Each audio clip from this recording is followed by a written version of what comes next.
West Africa Paradigm Initiative.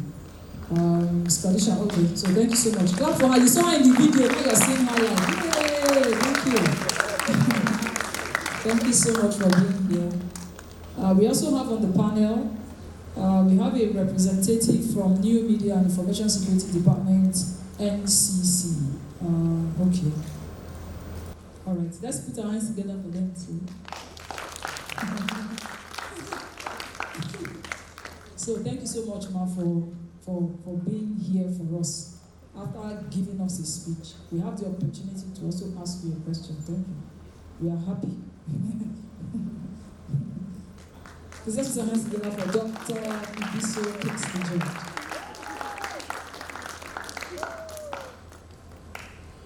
You see, it's not easy to climb this podium, let me tell you the truth. If you see those stairs, right?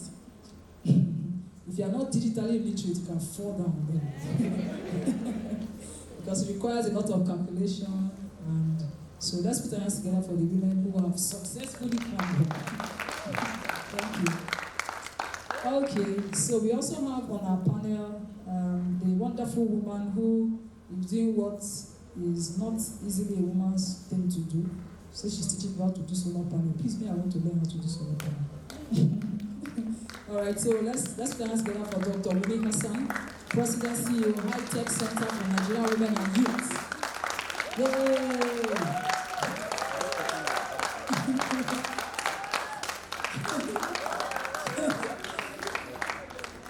Okay, and the last person on the panel is Ms. Arinola Akinyemi, CEO, DigiSphere Limited. Thank you so much, Ma. You can join the panel. Thank you, thank you, thank you. Let's clap.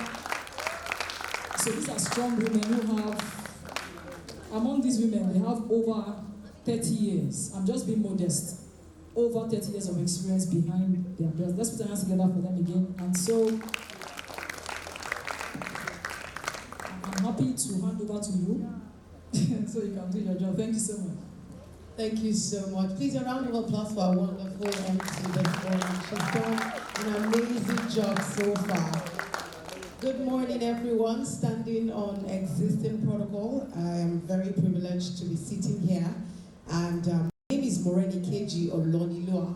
I am sitting for my boss, Mr. Rotimi Olawale, who is unavoidably absent. Please, a round of applause for my boss in Essential. He sent his warm regards. He would have really loved to be here, but I'll be doing justice to the assignment today.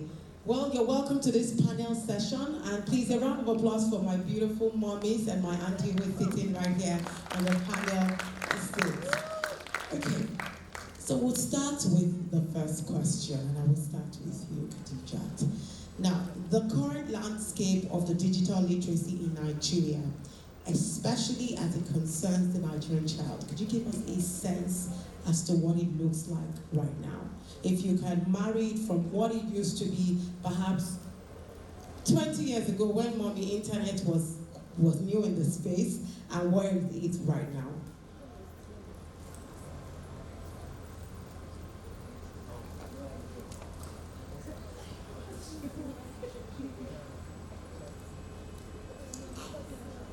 Thank you very much for that, and thank you for having me. So, in terms of the digital literacy landscape, it's very interesting that, like many things in Nigeria, there have been a lot of disjointed efforts. Somebody is doing something here, somebody is doing something there. And to be able to find what the landscape would look like, let's say we're speaking to the legal landscape, we would have to be looking at different documents to get the tits and bits of what it is that we're looking for.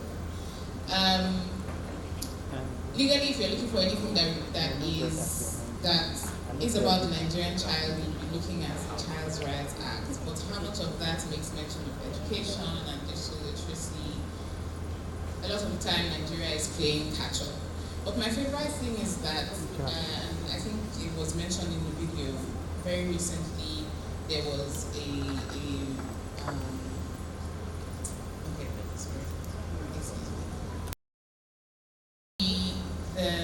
Ministry of Education has a policy in that regard. You'd also find a policy that was adopted by, I believe it was NCC with NIPDA and multi-stakeholder engagements, speaking to digital literacy. I've also been in a room where the Ministry of Education was working on a gender education policy where digital literacy is tacitly mentioned. But like I said, it's in tits and bits in different documents here and there, but not necessarily that there is one place to find everything, or that it has necessarily been the priority. But we're getting to a place where you will find that, of course, since the pandemic, before the pandemic, we did not see a picture when it comes to especially online education for children. You'd find that it was, of course, a certain class of children who continued their education while it was stalled for a big number of others. And of course, at that point, we started to play catch up. We suddenly saw the importance of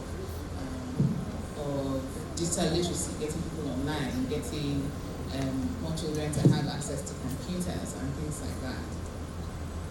So that is generally where we are, and you would just find it in the little places here and there. A policy here mentioning digital literacy, a policy there, but there isn't one accessible document that ties everything together. Thank you very much. Please a round of applause for her. I'd like to ask a question to our students. Is there a course, or no, course sounds like university, is there a subject in school that addresses digital literacy? Anybody, and what it is called? Yes, please. Data processing. Take that again? Data processing. Data processing. Is that the same thing you were going to tell me? No. Okay, ICT. go ahead. ICT. How many times in the week do you get the class? Once. How practical is the class?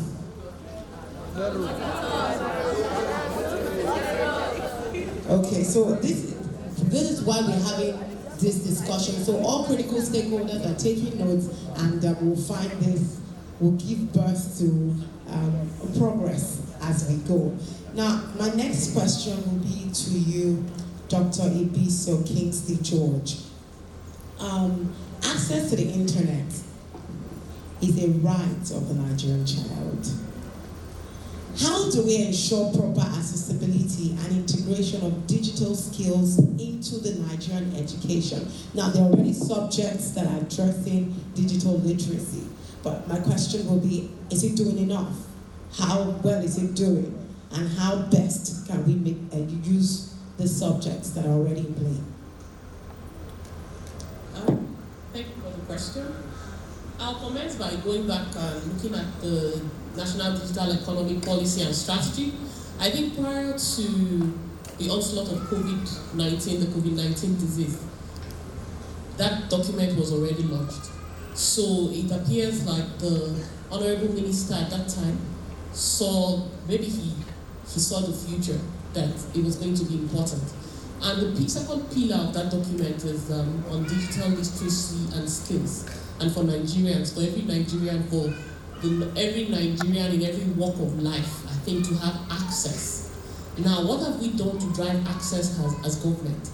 One of the things we have done is we also have a broadband policy that speaks to access to infrastructure. So, and pillar 3 of the index also speaks to access, like solid infrastructure, which is the basis on which any other thing is available. So if the NCC has seen that as if the ministry and its organizations under it has seen that as a very important, seen it as very important, at least there's a way forward. However, I'd also like to state that the NCC has done several projects that has spoken to, we are not in the education space. However, our corporate social responsibility has spread across education. We've done things in terms of having access in secondary schools by providing digital through our digital awareness program, which provides laptops and a computer lab in schools. I think a couple of schools within Abuja have had access through that means. And then what we have done in very recent times, we have collaborated with the Ministry of Education, and then we saw that need that came with COVID, that while the private schools were able to have access, the public schools did not have access. But now you ask again, as I said, NCC is not in the education space, but how far can the NCC go? So what the NCC has done, we started with federal government colleges, and we have deployed digital learning facilities in 6 federal government colleges within the 6 geopolitical zones of this country. In doing that, we also trained the teachers, because another thing that is lacking is the teachers, the access that teachers have, and their adaptability to digital skills. How many teachers are digitally enabled? So the training involved teachers as well as the students to onboard them onto the Google Workspace for Education platform. I don't know if I'm taking too much time, but another thing is, now within that workspace, when we talk about access to child online protection, the devices that are used within that workspace do not allow you to access any other platform as far as you're within the school and you're within the Google Workspace for Education platform. What we also did was incorporate the curriculum, the syllabus of the Nigerian secondary school syllabus, working with the Ministry of Education. So we have started with 6 schools. But another thing is continuity, willingness of the schools to expand and look at that network as a way to increase access. But we're talking about federal government colleges, which are just, I think, 104 or 102. What about the other schools? What about the school in my village? Do they not deserve access? And then we also did a training with the National Teachers Institute in Kaduna to train teachers. And we did the first phase. I think we're on the second phase right now.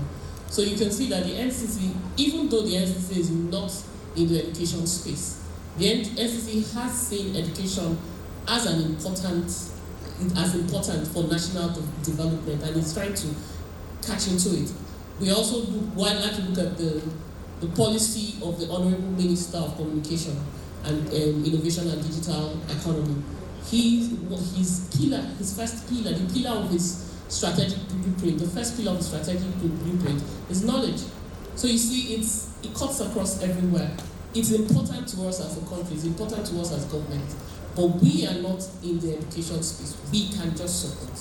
And I think the willingness to support is there. Thank you. Thank you very much. A round of applause for her. Thank you so much, Dr. Ibiso Kingsley-George. And I want to trust that relevant ministries, including the Ministry of Education, is paying attention to this conversation, and I trust that this will yield a very fruitful result going forward. I'd like to send the next question to Dr. Hassan Wunmi. She's the President, CEO, iTech Center for Nigerian Women and Youth.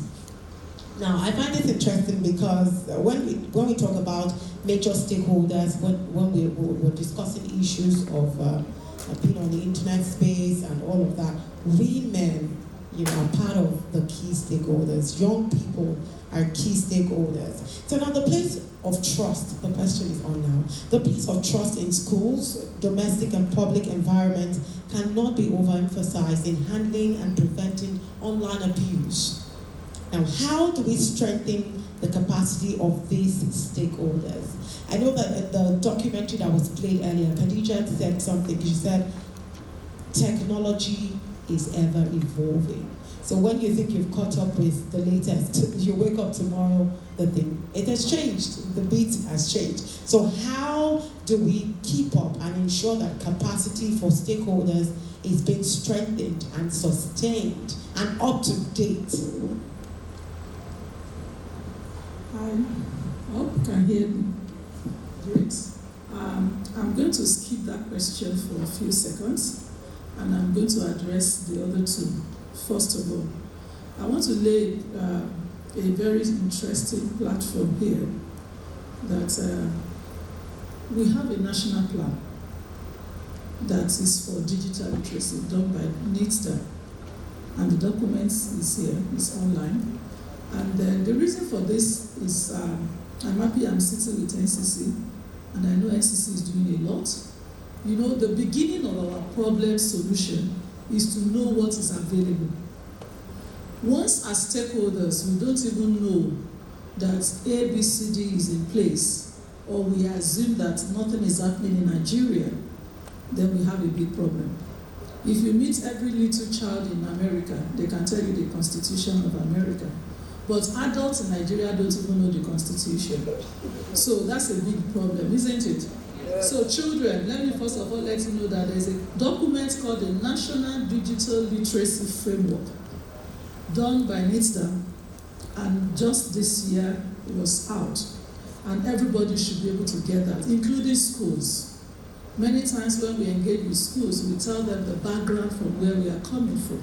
Because until we begin to see an ecosystem that runs together, just last month, October, that's October now, NCC supported our NGO in partnership with their Corporate Affairs Department to train 300 school children and about 60 or more, I think about 70 teachers, right in the NCC building in Abuja, on digital literacy or skills in technology.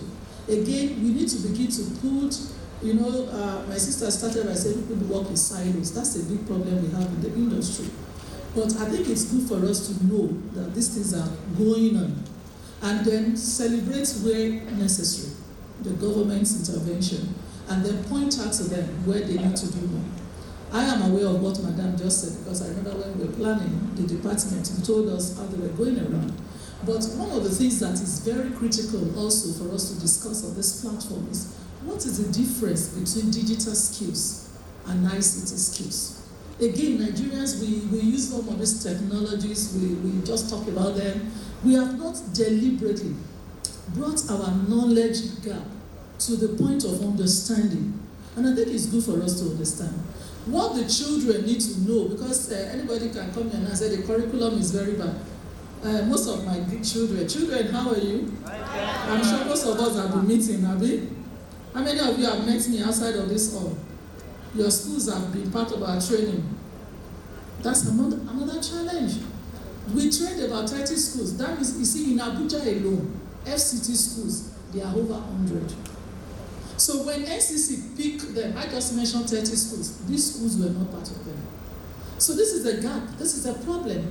This morning, I didn't know NCC would be sitting on this panel with me. I was sending a report, and I was telling them that for the 30 schools we have met, can you please encourage us to do a little more with newer schools?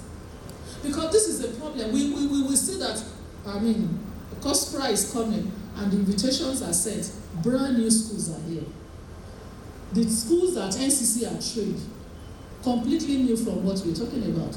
I'm sure Paradigm Initiative is doing a whole lot in Lagos. I'm aware of what Benga has been doing all the years. Unfortunately, I was trying to stop Mrs. Obishote from leaving, because I know for the last over 20 years, through DigiTest, she has been doing a lot with children, with schools. And of course, this must be put into records. iTech is 19 years. We've been doing a lot with children. We started with girls. It was when we noticed that when we are training the girls, the boys stand on the corridor and look at us like bad aunties and mummies. We commiserate with NITSDA. The current DG of NITSDA called me and said, Dr. Wunmi, what do you do with the boys? And right here in Abuja at Raw Materials, he actually inaugurated the Steam Boys Tech Men with us. Because this must be on proper record. And I can tell you the last 2 years, we have done several trainings for schoolboys and the men in technology. This is part of the propagation of the digital literacy. So why am I speaking about that? Because we mentioned trust. Until Nigerians begin to trust the system and believe that NCC, whatever they are doing is working, whatever NITSDA is doing is working. Unfortunately, I didn't know why my mommy allowed NITSDA to go. Because it is always a problem when we have this kind of a meeting. These organizations come and give their opening goodwill messages and they leave. They have a lot of questions to answer to Nigerians, whom you assume. Look at the question that was posed when we did the opening ceremony. How many schools they have internet access? No. That's the beginning of the problem. I always say to people, when I was going to a university outside Nigeria, Oxford, the only thing they asked me from before I left Nigeria is to give them the IP number of my laptop. I submitted it without knowing what was going to happen. I got to the school planning for all the registration of a new student, thinking the way we do in Nigeria. But immediately I got to the admission room and I said, I'm here for registration. They said, oh, your name is Wunmi and I said, yes. We got your IP and we have registered you. So just go. And everywhere I get to on the campus, my data is there. Hello, am I communicating? That's for me, with all my years of being a PhD holder in computer science. It's digital literacy. That is getting me into the community. Can I enter NCC today? And I put a thumbprint, and all over the department, somebody recognizes that a visitor comes in. That's the beginning. Am I communicating here this morning? Because a lot of times when we are privileged to sit on this platform, I've told people, I can come here and be telling you rhetorics. We are not interested in that rhetorics again. We are only trying to say now, what can we do better? Can we enter a school and these children every morning when they come in, and then there is a machine that thumbprints them, and all the teachers know that this child is in school or this child is not in school. There is a consciousness in that child that I am in a digitally environment that make things happen. Do you know that when we are in the hostel and anybody misbehave, right in our classroom, the faculty manager will just come and say, hi P number, they won't mention your name. Hi P number, so. You did so thing on the internet yesterday, and we will remove you if you continue. That's simple. So you need to, wherever you are coming from, you adjust. That is a campus university. I have worked severally in Olawale University. I know that OAU tried to do something like that. I mean, privileged to work in the server room. And then when anybody is doing any wrong thing, because we're talking about online protection, I remember there was a young guy that was trying to take the credentials of a lecturer and then take over the opportunity that he's about to get. And right there on the server, we discovered it, and we had to send a message to his department that if this continues, we will remove you from this platform and make sure that this university rusticates you. That is a digital environment. So it is onus on us, and I'm very happy that Ndukwe Foundation is hosting this with Mira. And it's not just about giving us .ng or whatever. We need to begin to get to what exactly is digital skills. What is ICT knowledge? That's a different platform. For the children, we need to let them know either they are in public school or they are in private school. Many of these children in public school, you'll be shocked at what they do that most private school children cannot do. I have interacted with them a lot. They speak to you, they tell you what they want to do. They have the knowledge. But see, it is not just enough for the children to have it. We were shocked the last training we had at NCC building. One of the physics teachers told us that all her years being a physics graduate and has been teaching for over 10 years, she has never learned the details of what she learned in that session. 2 days. That is a teacher. And that's the beginning. I'm happy you've been engaging with teachers. We cannot do too much with this. These children are shakrapra, like I call them. But at the same time, the country as a whole, the stakeholders, we need to deliberately sit down and ask ourselves, what is skills that they need? What is the knowledge that they need? What infrastructure? We can put computers in school. Some of the teachers, when you bring the children, these computers they put here, how many times you do use them, like you asked now? How many times have you entered the lab? They've not entered it. And you ask the teachers, why? They said they don't want the children to spoil the computer. I'm telling you what I've seen in the field. So it's not even enough to give them computers or give them laptops. The teachers will not allow them to use it. I investigated and evaluated the SkillG program of Nigeria done by UNESCO. As I'm speaking to you, university lecturers are in Abuja to still learn and train with the SkillG equipment. And I asked one of them, the one that UNESCO gave to primary and secondary schools, I went around the country to evaluate it. A complete teacher sent a Yoruba teacher to that training. What will the Yoruba teacher learn from the training and go and pass to the science teacher back in school? These are the anomalies we need to address. The training we had at NCC, even though the letter said, give us science students, some schools came with art students. because the teacher felt I love the children in my art class. It was when we started giving them equipment, he returned back to the school to bring the science children. These are the issues we need to address, because governments will shout the digital skill. The former minister was all over the country, digital skills. And I kept asking my stakeholder friends, what is this about digital skills? What are the skills you think these children need? What do I need as a woman? What do you need as somebody in the public office? There are different skills. And until we begin to stratify and make it obvious what exactly do we need, and then begin to put a benchmark. If this year NCC is training 1,000 girls or boys or teachers, can we benchmark what we will do next year? Rather than Wunmi, Hassan, ITech train 300, Paradigm Initiative train 500, and nobody is supervising us. Nobody is working with us. I was just jokingly saying, we had an event, we invited everybody, you didn't come. I told somebody, I said, this is government through Mama Nira. All of you are here. But you don't bother about what to do. Nobody is interested in benchmarking the progress. So when we finish at the end of 5 years, this honorable minister is going, what will be the report? That's the question. NITDA has put up a policy, and there's a benchmark. What will be your analysis of performance? Until we get there, we are here. Thank you.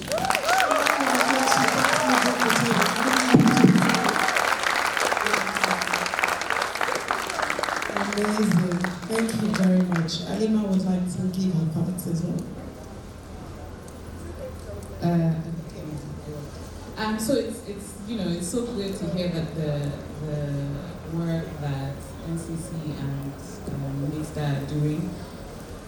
And it is great for us, like you said, to be able to define, first of all, what digital literacy is, what these skills are, what is important for each stakeholder group, in this instance, children.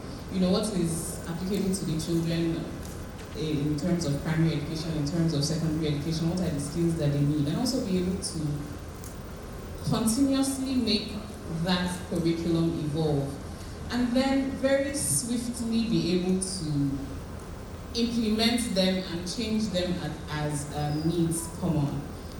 The Madam from NCC had mentioned about how their place in this is limited because they're not a part of the education sector. But then when it now comes to things like internet infrastructure, access, which would make these things better, which would make it possible, those are a lot of the areas that we would love to see more put in, and truly living to the broadband plan that is supposed to end at 2025. I also find it interesting that a lot of mention is made about the schools that have been trained, the students that have been trained, the teachers that have been trained, and the numbers. Where we're speaking to maybe 1,000 people. You had mentioned, I don't know if it was 300 students or 300 schools. Yeah, just putting that against the millions of Nigerians that there are and the millions of needs, how much of that is able to indeed move the needle? It is a pity that we all work in different silos where everybody is trying to grasp for straws, making sure that impact is made in these little areas. I think that one of the gaps that we find with especially government interactions in these places would be bringing all the stakeholders in, and I know that that's part of a panel discussion that will be happening later. Are the right people who are supposed to be a part of this in the room, are they contributing? And when they are contributing, how much of that is being taken in? But we cannot belittle the efforts that you're making. And the numbers that you're reaching, it's wonderful to hear that teachers are in fact being trained, training the trainers. They are the ones who are going to be able to take it back. You're right about us being able to celebrate the wins, but these things need to be scaled. They need to be scaled to reach a much wider group of people. Because And there's also the issue of how these things are being reported, how these things are being communicated to people. How many people do know that these efforts happen? A lot of the time, as someone who works in civil society, my area is generally in terms of digital safety. When I want to find information out, it's not readily available, that is the truth. And a lot of the time you would search online, you wouldn't find a lot of that, except of course for organizations like NIDA. We're looking at things like maybe the Universal Service Fund, where it is being used. The last time a report like that was published was in 2018. If you're not chasing the government institutions personally, writing the letters, they are not responding to the FOIs and things like that, these are not, the awareness gap is there, and I would love for, especially the government information institutions, to look more into the way that they communicate, the efforts that are being put out. Let us come together. Let us consolidate. Let us be able to scale the efforts that are being made. Let us reach the unreachable groups. Let us reach the underserved youth. Of course, I'm not saying that a lot of the efforts were just in Abuja. You mentioned Abuja, you mentioned Kaduna. Let us reach those who are the edges, because you find that someone who has completed SS3 education in Abuja and someone who has completed SS3 education in Bauchi State, where I'm from, are on completely different scales on what it is they are capable of, what it is they have been exposed to. You put a computer in front of one and they're able to use it and are completely unable to use it in the next. So I really want to applaud the privilege that those who are in the room have to be here, to have this information, possibly to have access to people who might even be able to help ensure that the digital literacy programs in your own schools are better equipped. At least from what we're saying here, a lot of the teachers will be looking at themselves and thinking, let's open those computer rooms. Let's make it that the children are actually using these computers. Let us not be amongst the statistics. But I would end by commending the efforts. Thank you very much. A round of applause, please.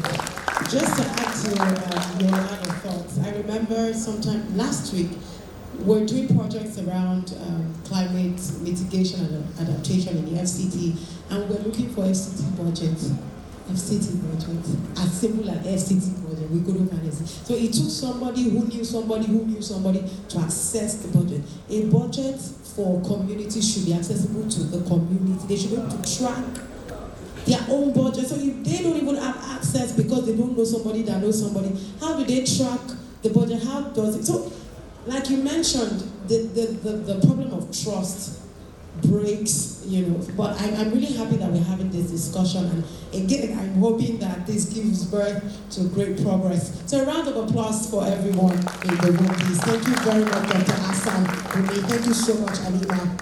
Now the last question will be for you, Ma. Mrs. Arinola Akinyemi, she's CEO, DigiSphere Limited. Now, I'll go practical with you, right? I like it when mommies are in the room. They can give you practical, no, just straight to the point. Now, so I'd like for you to share with us practical tips on how teachers, I'm glad teachers are in this room, students themselves, parents, guardians, can guide and protect children on the basic principle of online safety. Okay, thank you for that. To start with, when you say you want parents, teachers, let's take the students out for now. You want them to have practical skills, knowledge, to be able to help guide those children to safety online. The first thing will be, what skills, what digital skills do these parents even have? That will be my first question. Because oftentimes, we've listened to ourselves here, and you've heard most times the schools cover these systems, because they tend to see them as museums. They are artifacts. They are things that are precious. They should not be tampered with. So how will then a teacher who cannot operate a system, how would you be able to keep a child safe online? Maybe offline, you now tell the child, okay, when you're going from maybe area 10 to area 1, make sure you check this, make sure you check that, do this. That's okay because you have the experience. You can only give what you have. I remember in 2015, I founded an NGO where we were looking at digital skills for every teacher. I saw it as an opportunity to give back into the system, so that I insisted it must be public school teachers, because private school teachers can afford to pay for whatever training they need to acquire. But yeah, well, it might be a wrong assumption, but I want to believe that whoever owns a private school is running a business, so you should be able to invest in your teachers if you really want them to be good. But for public school teachers, I remember growing up, they say, okay, teacher's reward is in heaven, which made me decide not to ever be a teacher. So, and I said, the fact that teachers have impacted my life, and I find myself where I find myself, I want to be able to say thank you. And that is why I went for public school teachers. Well, I was privileged to attend primary schools anyway, but at some point I did attend a public school. So, when we came up with that program, it met with a lot of challenges. The challenges will be, 1, adaptation by the teachers themselves. 2, you have school boards that you have to go through, the bureaucracy in the government. We could not penetrate because it was assumed that we had funding from maybe a global body for this purpose. And we were blocked off from that project. At the end of the day, I think the only place we got a good response, that was in 2015, was FCT, but it had conditions that were not feasible. So, 2019 came the COVID. And I said, this was a vision. Because if at then we had been able to impact this knowledge, these teachers would have been ready for the 2019 COVID, as far as FCT is concerned. Because our target was to get at least 100 teachers within a short period, 100 teachers in batches until we were done with them. And from the work plan, we would have been done with all the teachers in FCT by 2019. So, I'm wondering if I tell them what to do to get those children safe online, will they be able to understand where I'm coming from? Will they be able to take it back to the children? I can bet you if I bring out a tablet now and I pick one of the school, they will get so engaged that you would marvel. But if I give it to a teacher, well, it's a 50-50 chance. So, and that is how it is. Keeping them safe online is very key. It's part of, it's as good as keeping them safe offline. Because now you find out that 90% of the time, these are the digital generation, they're called the Gen Z. Now, the teachers need to be brought, maybe not up to their level, but something close by. And until we do that, it will be difficult for a teacher to relate conveniently with this child. Same applies to parents, except you are IT savvy. If you are not an IT savvy parent, the moment you see your, maybe, drop my phone, do you want to spoil it? The child is actually busy doing something very fantastic. By the time you go to that child as an IT savvy parent, you start finding out that maybe the child is might be working on a very intelligent robotics game. And you find out that this helps their critical thinking. It improves how they engage. So what we can do now will be, well, I would still give the advice, so that it will not be said that I did not. But let's get back to getting the parents and the teachers to be, to have that digital literacy skill. First and foremost, to do that, there has to be engagement, an open engagement between the teachers, the parents, and the students. If that communication is not there, that is where trust comes in. If they don't have access to their teachers, meaningful access, interesting access, open communication access, they will not be able to even relate with each other. Now, having access, once that open communication is established, it behoves the teacher now to start guiding the child. When you go online, your digital footprints, how do you protect it? Oftentimes, in the last, after the February election, a lot of things have taken place online. You find a lot of digital footprints that are damaging to the youth, to their future. They have dropped them out there, believing that they are being, they call it woke, if I'm correct. So they drop it up there, and at the end of the day, these things will come back to haunt you, because that digital footprint that you have left there, you have probably insulted maybe the ambassador of the United States because he congratulated someone who you believe should not win the election. At the end of the day, you now get admission into the US. How then do you want to be able to go to the US? Because in the digital, the American system is quite digitalized. And in their network, they've already mapped you out, your name, everything about you as a person of risk. And then you gain admission. And then you are not privileged to get a visa to go to that school. You have deprived yourself by virtue of leaving digital footprints that are harmful to you. That's another way. Another way would be when you look at what those children do online. One will be, there are lots of websites, social media websites, the social media platform that now the youth get engaged in, the students get engaged in, children get engaged in.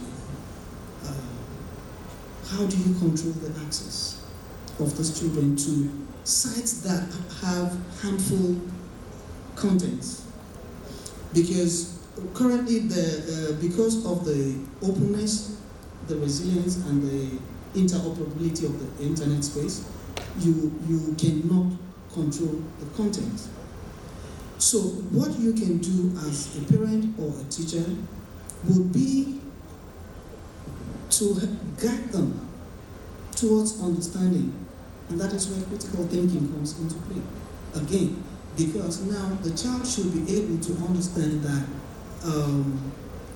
this content is not good for me. This content will not add value to me. This content will not take me to the next. And then when they do that at that stage, you have to control the access. As parents, which is what I did anyway with my family, access to you. There are sites that when you want to, I receive a message that you want to visit a site. Children are naturally inquisitive. You cannot stop them. You cannot take that away. If they are not, please, that child is not okay. Find out properly. That a child must. It's not a matter of, there's nothing like the child is being disobedient. No. That is what makes them, that is what makes you realize that their thought process is actually very dynamic. They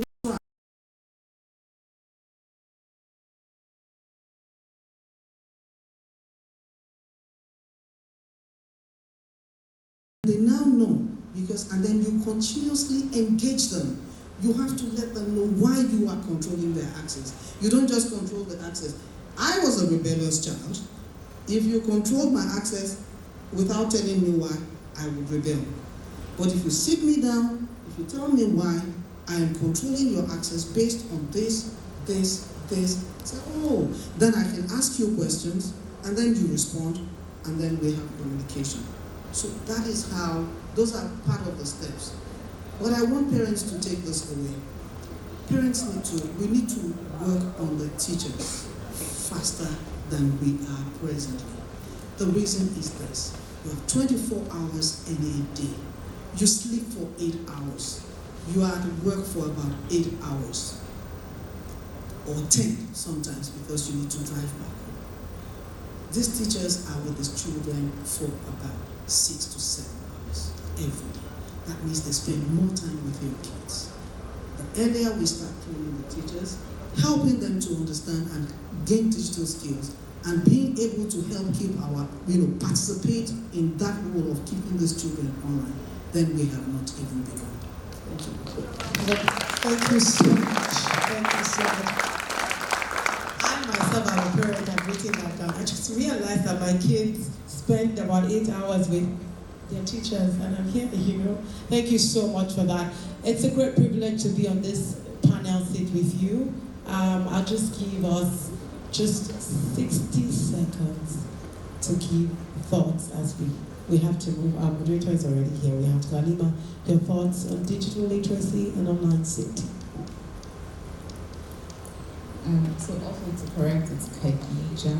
Khadijah, I'm so sorry. My apologies, please. Okay, that's fine. So first thing I want to do is reiterate what you have said. Parents, don't give your children devices and just let it be. Protect them, control it, find out what it is that is happening on there. Google, YouTube, and the devices themselves they all have ways that you can do better in terms of child protection, one. Teachers, don't wait till something happens in your schools. We're always surprised when something happens in the news. Equip yourself, prepare yourself. What happens when you encounter a certain situation? What is going to be your response? When the child is confused and coming to you for guidance, you should have said guidance, and that comes from preparedness. My organization have a course that we call Digital Security 101. Please equip yourself with that. What are types of passwords you should use? What are type of links that you should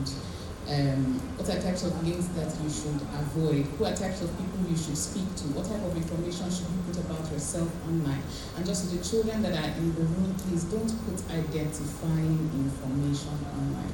When you take a picture of yourself and you're posting it on Facebook, don't post the logo of your school.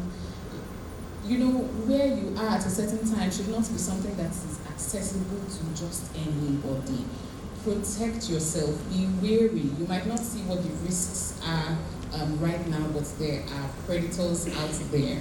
So please, let us be cautious about how we present ourselves online, how you speak, the things that you say, the pictures that you post.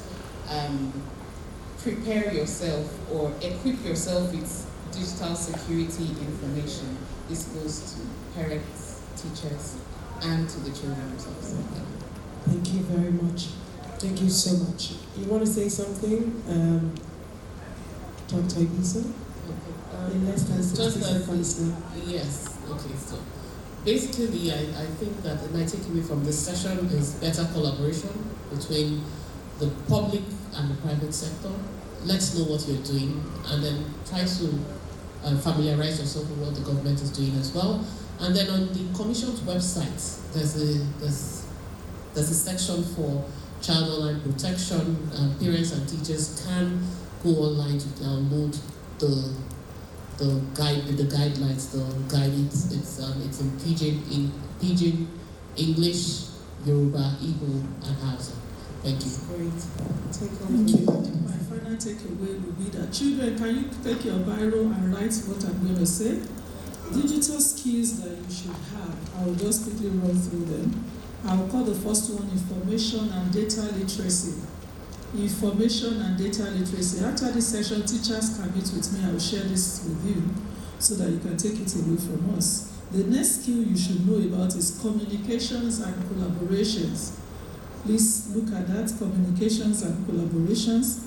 The next one under digital skill will be digital content creation. If you guys know how to create a lot of content, you'll be busier than looking at nonsense on the internet. Then the next one is safety skills. And I'm sure my panelists have mentioned a lot of them already, for parents, for youth teachers, and for the children. And the last is problem-solving skills. Problem-solving skills. Again, like I said, I would like to meet with the teachers that came with them. I'll just share this slide with you on WhatsApp, and that way you can take it further. And I think on the final note, I want to follow the partnership that even if we are in Abuja, people are in Lagos, people are in Bauchi, people are in Ondo State, we can work together. We can do a lot of things together. And this is going to be taken up by support from government. NCC, NITSDA, Ndukwe Foundation, NIRA, all of you. You see, nobody will help us in this sector if we don't help ourselves. And I want to beg of you, like I've mentioned, and I'm very passionate about this, I've said it over and over. I am looking forward to NCC giving ITech 1 million naira. Give Paradigm Initiative 1 million naira. Am I communicating? Give any other organization in the north, Blue Sapphire. I know all of us. You should know us, and I'm sure you know us. Mama knows us. You know Martha, you know me, you know Benga Sheson. You know, what's her name in the north? Several of us. So I've seen 1 or 2 people from the north here. Please bring us to a round table discussion. Let us be able to identify. ITech used to be in Osun State. Now we are in Abuja. We do things across Nigeria. I know Paradigm Initiative does so. Can you give us a target? This year, you guys should do, because we've had international donors who did that with us. And when you talk about computers not being in school, let me drop this information to all of us. There is a program called Beyond Access. Beyond Access and Mappy Paradigm Initiative, I don't know if you were there then, but they identified us from US. Do you know what they discovered? They discovered that USPF gave computers, 50 systems to national libraries across Nigeria. But they are covered up. They had investigated it. They saw that they were not used. And they called us as NGOs. This is USO. USO, they called me from US. They came to Abuja here, had meeting with us in this night. And they told us as NGOs, we want you to begin to work with them so that these computers will be used for the digital literacy of the communities and schools. And they began to give us small grants. And until you submit your report, another one don't come. In NCC, stop dashing us money. I'm telling them every time. I said, don't dash me money. Give me the fund and monitor what I'm doing. See that I have trained 1,000 people. NIRA, don't dash us. I'm not even, when Mama told me today about something came late, because I've stopped writing organizations. If you feel that we are doing something reasonable, work with us. Let's be partners. Don't let us talk just about these things. If international organizations are identifying us and can give you a grant and say this $1,000, train 2,000 women, and after you have delivered on the 2,000 women, they increase it, Nigerian government should do the same so that we can keep a KPI that is monitorable, that is, so we can go around the country. That is digital skills. Thank you so much, ma'am. Thank you so much, Mrs. Arinola Akinyemi, CEO, DigiSphere Limited. Thank you, Dr. Hassan Wunmi, President, CEO, High-Tech Center for Nigerian Women and Youth. Thank you so much, Dr. Ibiso, Kingsley-George, and Khadijah El-Usman. Thank you so much for this wonderful panel. A round of applause for everyone.